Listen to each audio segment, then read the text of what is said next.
there's still a lot of risks in the non-bank financial sector. And I think part of that comes from the fact that policymakers sort of always fight the last war, so to speak. Yeah. They always try to fix the problems of the last crisis.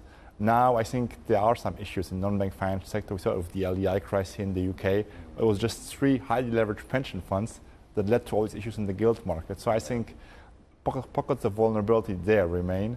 And this is where the Bank of England needs to remain very vigilant. And you're still going to get more interest rate hikes. I mean, it's not the end of that hiking cycle. So those vulnerabilities are bound to actually increase. And yes, you've got these stress tests. You even had stress tests in the US just about a week or so ago now. And even all those banks passed those too. But again, it was the other banks that perhaps were the ones that should have been looked at as well in anticipation. So with interest rates still set to go a little bit higher, worried at all about that segment? So I think there are some worries, especially with respect to interest rates, because in the stress test itself, the stress test is supposed to be an extreme scenario, but they were only stress tested for a bank rate of 6%. Yeah. Now, as we all know now, this is the base case, right? Yeah. And actually, we have no idea how high interest rates will go in this country because of all the labor markets, labor shortage and labor supply issues. Could we see an interest rate of 7 or 8%? That's feasible, right? Yeah. We just don't know.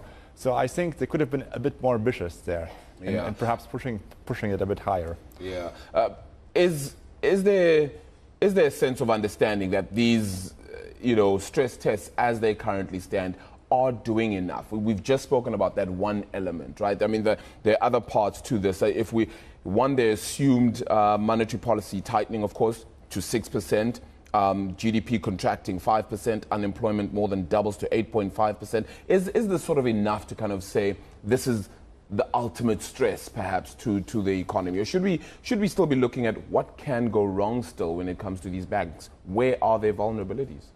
So I think for the banking system, it is a very severe stress test. And I think policymakers deserve a lot of credit in forcing banks to hold a lot more capital nowadays than they did before. So from an economy-wide banking system perspective, this is a very tough stress test. There is no doubt about that. Like I said, the non-bank sector is more of an issue, but also anyone who's gotten used to a very, very low interest rate, right? So in some sense, where authorities, and not just here but around the world, haven't done such a good job, is warning people that, hey, interest rates are not going to stay at zero forever, right? Yeah. There is a chance that actually we might go back to the normal interest rates, right, which were 5 or 6% before the global financial crisis.